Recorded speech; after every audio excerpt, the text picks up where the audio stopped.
Welcome to the Clint Killough Coaches Show. I'm Carl Schoening. Happy y'all joined us, whether it was intentional or not. We're happy you guys are out here at Pizza Classics in real life. We're on YouTube watching in the digital world. I'm Carl Schoening, play-by-play voice of ESPN Plus broadcasts for UIW football. And, Coach, always enjoy sitting down with you. Usually I enjoy it a lot more after a win, but this is how we usually start the show, is a little bit of recap. Hard-fought battle in the mountains of northern Arizona up there in Flagstaff. Could we just kind of start with a recap, your thoughts on that game? Yeah, it's taken us a few games to kind of find our identity, get guys in the right spots, and get comfortable. Obviously, we had some pretty significant turnover from last year to this year, and just gelling those pieces and, again, getting the guys in the right spot. So really, really proud of the effort. Really tough quality opponent on the road in a tough place to play.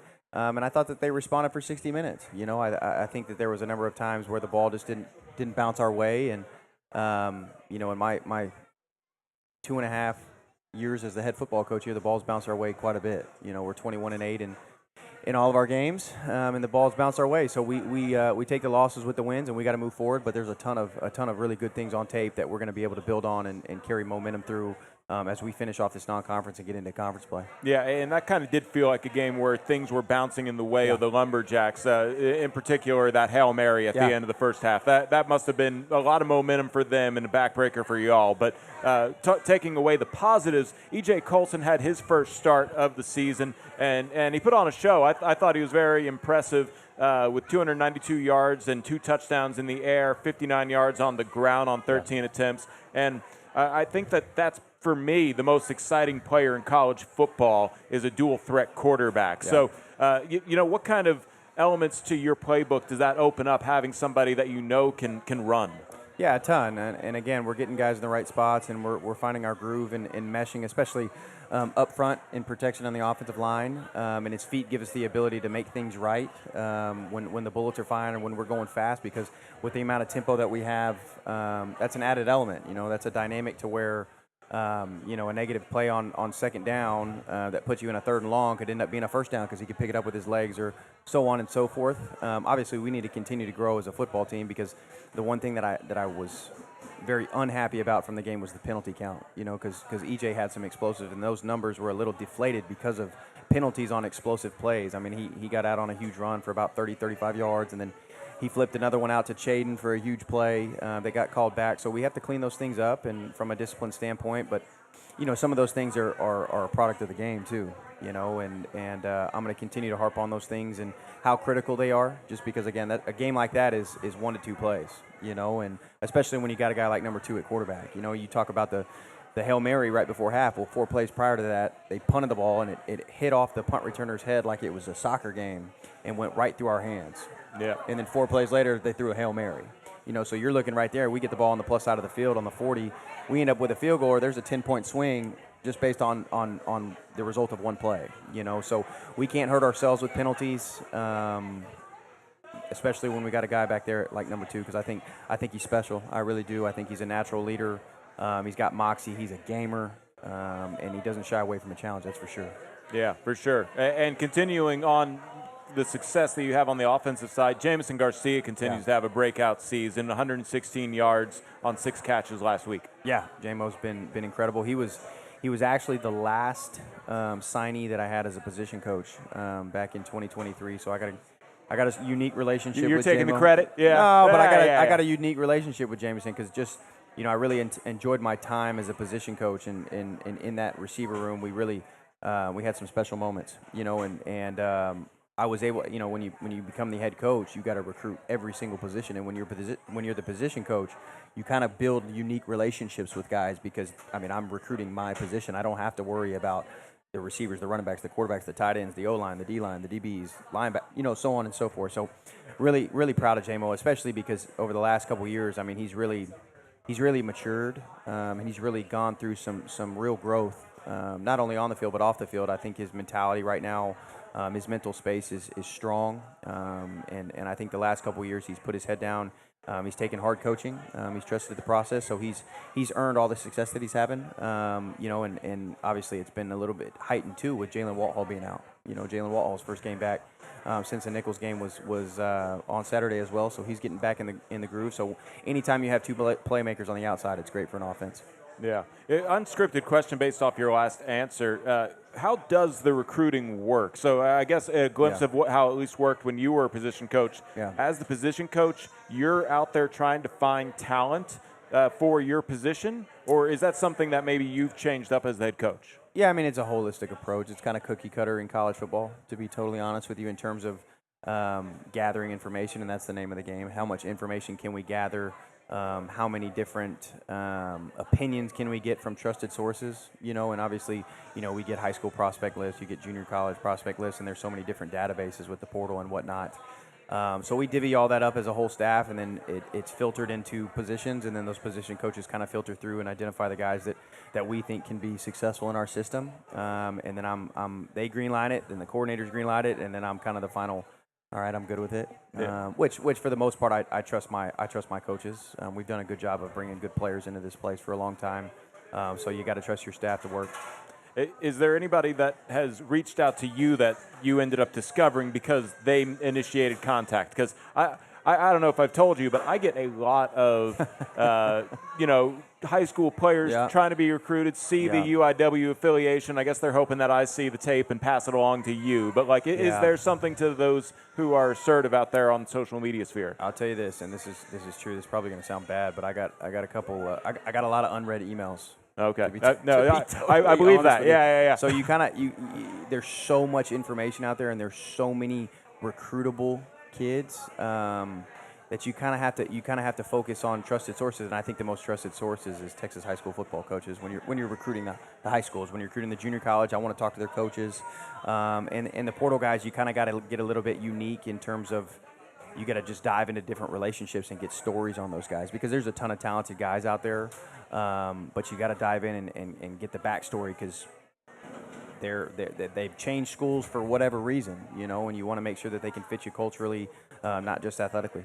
Absolutely. Yeah, that all makes sense. Yeah. Well, I appreciate your time and thoughts on that. We're going to go ahead and look forward to the future as this weekend Abilene Christian comes into Benson Stadium. So we'll step aside, and when we come back, we'll preview that matchup between the Cardinals and the Wildcats here on YouTube and at Pizza.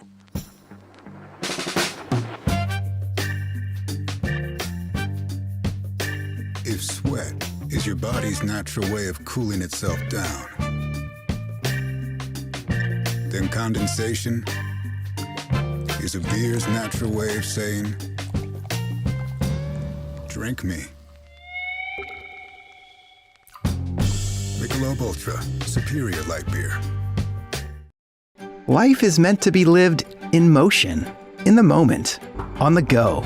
If a sports injury or chronic pain threatens to slow you down, hold you back, or take you out of the game, Christus Health is here, right where you live, with complete personalized orthopedic care. Because you have a lot of games to play, miles to ride, and life to live. Christus Health. Your health. Your life. Our purpose.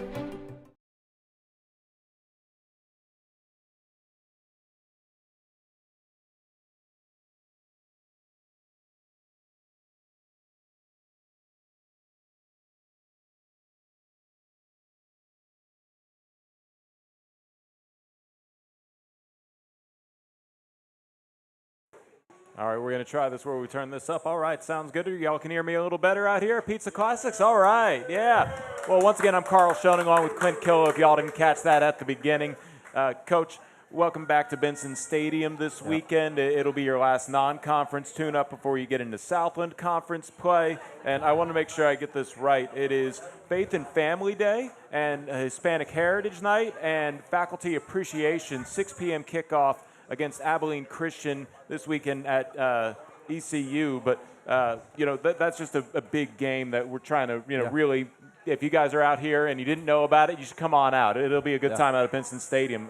When we have these promotions, I know that it's sort of back of mind for you, but it is a good opportunity for these to, reach out to the community in several different ways. No doubt, 100%. As many people as we can get in those stands, we play a good brand of football. and our guys work their tails off, so they deserve a good atmosphere. And this is really a good matchup on paper. We're talking about two ranked teams. Yeah. Abilene Christian, they lost to the eventual champions North Dakota State last year in the FCS playoffs, and they come in here pretty upstart. They're 2-2, but their two losses come to FBS programs, and they defeated Austin Peay 45-30, but it was 31-3 before Austin Peay made it a little more respectable, and that was a ranked opponent against Austin Peay. So you're talking about a good team in the Wildcats. What do you see from ACU? Yeah, really, really good quality opponent. The beginning of this schedule has definitely been tough. But a team that's going to come in with a ton of overall team length, especially on the defensive side of the ball. They kind of do what they do, and they do it really, really well. Keith Patterson has coached football for a long time on the defensive side of the ball and does it at a high level. Offensively, I think their quarterback can really go. He's got legs too, so he can extend some plays. They have some dynamic playmakers on the outside, and I think they, again, both of their lines, offensively and defensively, have tremendous length. So they're gonna play physical, and they're gonna play with some tempo on offense. So just a really good opponent, And when you look at the Austin Peay game, I think Austin Peay fumbled the ball 3 times on their side of the field, and they capitalized on those opportunities. So these games come down to a few plays, and the team that plays clean and executes is normally going to win those games, and that's what we're going to have to do. This is going to be about us and how well we can go out and we can execute our game plan and how much physicality and excitement that we can play with. Period. The end. Absolutely, yeah. Stone Earl, the quarterback for ACU last week, 30 for 42 for 354 yards in the air with 4 touchdowns, 1 interception. Then he also ran for 2 touchdowns to add on 45 yards. So when you see tape like that against an upcoming opponent, does that change your defensive game off of such a big performance statistically due for your week of preparation? Yeah, I think there's substance to every game plan that has.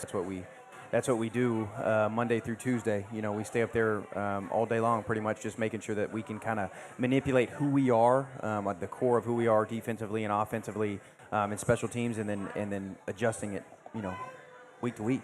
What fits best, what calls fit best, and how can we tweak those calls to maximize our ability to be effective against the maybe the last few weeks as we head in towards conference play, is there something about your identity that you want to solidify before the games really start counting towards the Southland Conference? I think we're in a good spot in terms of heading in the right direction. I really do. Again, I think that the first couple games we really had to get the right guys in the right spots. I think we needed to play clean football. I think we needed to take care of the football as well.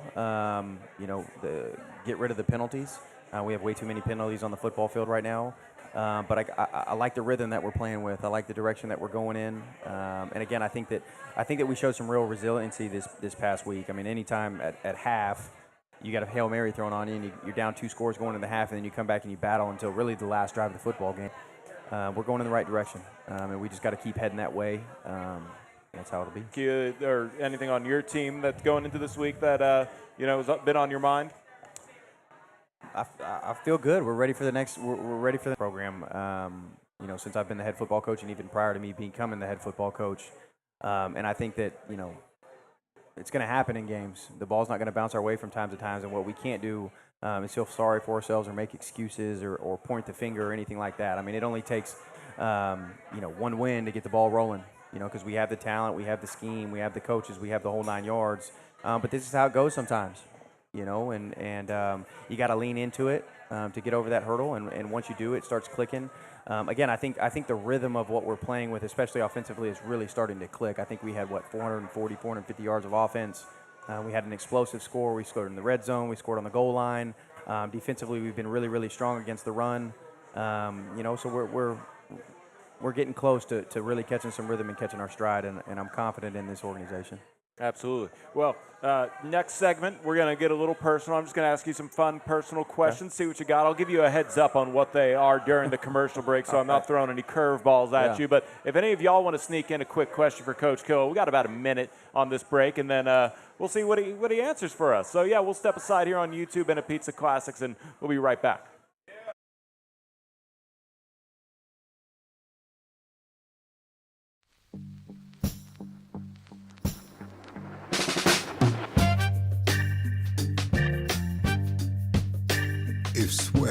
is your body's natural way of cooling itself down. Then condensation is a beer's natural way of saying, drink me. Michelob Ultra, superior light beer. Life is meant to be lived in motion, in the moment, on the go.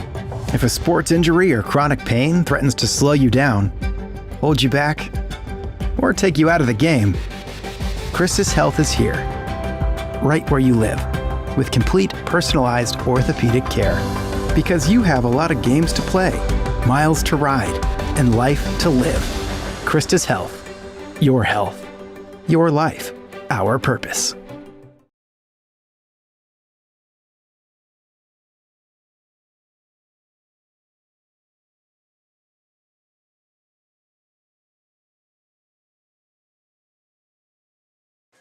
Life is meant to be lived in motion, in the moment. I'm Carl Schoening along with Clint Killough, and I like to do this at the end of the shows, Clint, just to get to know you a little bit better. We're here at Pizza Classic, so if you were able to, put an order in for Dream Pizza right now, what are your toppings? This might sound a little lame, just classic pepperoni. I think the biggest thing comes when you can get a side of ranch. Okay, So as long as I got a side of ranch and some pepperoni, I'm good with that. Okay, classic. Yeah, simple. Nothing too. I was hoping for something a bit extravagant, but no. Okay, we didn't have anybody also run up here and ask you any questions, so I only got a few here. Yeah. So I know you have a family, but do you have any pets, or is a pet on your wish list? I do. I have 2 dogs. Okay. I adopted 2 dogs in the middle of COVID. They're both boxers. They're actually cleft babies, so they both have cleft lips. So I adopted them as puppies, and they are a lot to handle. Unless you're my daughter. My daughter absolutely terrorizes them. So. Yeah, I'm sure they're gentle with her, but then they're a terror to everybody else. Yep. Yeah. Exactly. I've met a few boxers in my day. I was hoping that you would maybe say something a little like, I don't know, an owl or a tiger or something like that was on your pet wish list. But no, dogs handle it, and then you don't want anything more extravagant. I don't have enough enough time for anything than a couple dogs. Yeah, I have a cat, and I'm gone all the time, so that's why I can't deal with dogs. I have, like, the bladder sympathy. Like, during a game, it'd be, like, 3rd down, and I'd be like, my dog needs to go out. So, no, I totally understand how dogs are enough. Hot question that I think everybody likes going into it. I don't even know what the uniform combo is this week, but do you have a favorite uniform combination or uniform in general, too? Second part of the question, I guess. But for the Cardinals and maybe in general football. Yeah, this coming weekend will be black helmets, red jersey, black pants. Okay. My favorite one has always been when we go white helmets, white pants with a black jersey. With the red cardinal on the helmet, I think that's really sharp. And then the reverse, I like the black pants with the black helmet and the white jersey. Okay. So yeah, I could see that. I like that combo. So some people like the iced out, like I think Texas calls it the stormtrooper look. Yeah. So I'm an Eagles fan, so I like the midnight, or it's not midnight green. I was going to say the blacked out Eagles jerseys are always nice to me, but everybody has to have a black jersey these days, But. Yeah, that was all I really had for you, Coach. So I'll come back with more softballs that are a bit more creative next time for you. But appreciate your time, and thank you for joining us. Appreciate it. All right, we got Wildcats of Abilene Christian coming up 6 o'clock on ESPN Plus out at Benson Stadium. Hope to see y'all out there. So for Clint Killough, I've been Carl Schoening saying so long here from Pizza Classic. See you on Saturday, actually. Yeah, see you Saturday.